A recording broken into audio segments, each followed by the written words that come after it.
guys, welcome back to another cooking video. Today I'm going to be showing you how I made this upgraded smoky patty jollof. Okay, and these are the ingredients that I used.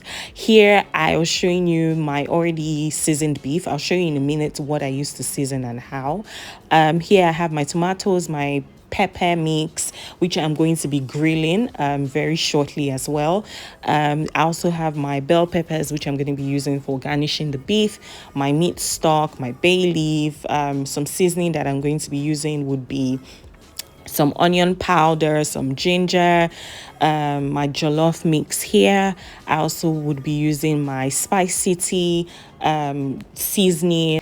I'd also be using some paste. I wasn't sure of which one I was going to use here, but I needed to make a decision and I did eventually. And then we'll be using some butter as well as my Maggi, of course, Maggi seasoning, and my golden cellar rice, which, a lot of you know that I prefer to use for all of my rice dishes. Okay, so I told you that I was going to show you how I seasoned the meat because I needed to do that ahead of time, for it to be able to at least marinate for 3 hours before I put in the bell peppers on the skewers and then of course threw that into the oven. Can I just use this moment to say a very big welcome to all of my new subscribers. Y'all are like really bursting my head here. Thank you so much for coming on this ride with me. Thank you for doing this journey with me. I hope that I will keep you entertained week after week, and if there's anything special that you'd want me to make, please drop it in the comment section. I'm open for you. All right, let's get back into cooking. Here I just chopped up I diced the tomatoes and all of the pepper, and I was just seasoning. It's quite important that you season this so that you don't have a bland tasting mix. And what I just used here was some seasoning cubes, some sazon, as well as my sesame oil, and then I popped that in the oven for about 10 minutes, and this was what it came out looking like. Please remember that you need to blend this while it's hot so that all of the flavor just pops out. It's not like there's anything that will really happen if you let it cool down, but you want to blend this hot to get the best texture out of it. Okay, that was done, and then it was time to start our rice. In the pot I just added some unsalted butter. I went in with some additional oil, and I'd put my onions here as well. And then here I'd made up my mind on what tomato paste I wanted to use, and I went for the jollof one.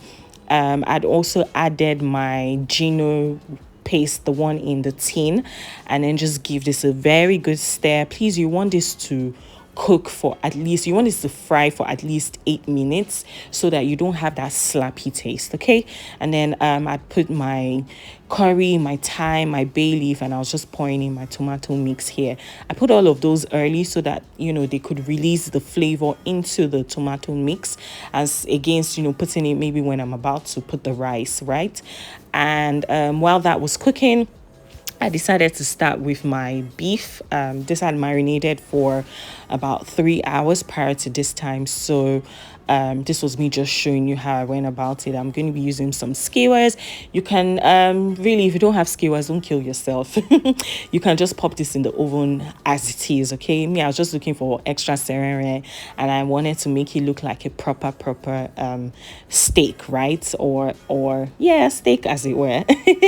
And then this was just me arranging everything to make sure the colors come out and to make sure that y'all get to enjoy this as much as I did.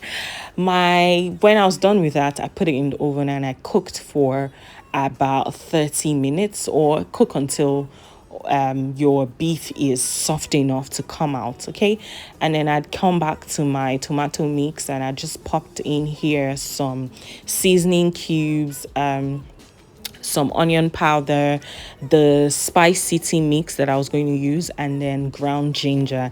And I gave this a good stir, and I put my meat stock. Okay, at this point, if you want to put your rice before you put your meat stock, it's fine. Whatever comes first really doesn't matter.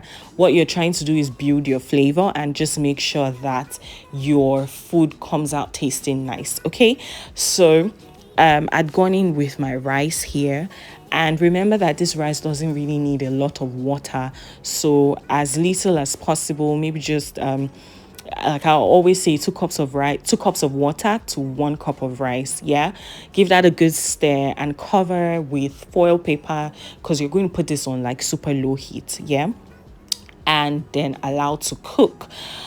I just wanted to do some additional garnishing with plantain, and that's why I was just here cutting. And I was going to fry this in a moment.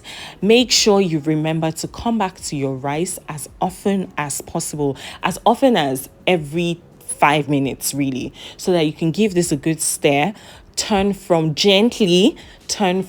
take what's down, to what's up, and then what's up to what's down, just in this way that I'm doing it, so that things can cook evenly. Okay, my rice had been cooking for, say, about 25 minutes here, and I was just going to, it was about 95% done, so I was just creating some holes to put my liquid smoke. If you don't have liquid smoke, if you have charcoal, just put charcoal in a foil, drizzle some oil on it, and allow to cook inside the rice, but make sure it doesn't touch any corner of the rice. Okay, I just added my onions, I'd added my butter, and I allowed to cook for another 5 minutes, and we were done, sorry. And then this is my beef. My beef was ready, and I was adding this, my secret sauce, that if you want to know, drop in the comment section and let me know, so that I'll know that I'm doing another video for y'all to see how I make that secret sauce. Okay, and this was me just plating. This rice was really, really good. Trust me when I say you need to give this method a try, and your jollof game is going from 0 to 100. Thank you so much for watching, guys. Until I come your way again next time, please don't forget to subscribe, like, and comment. Bye.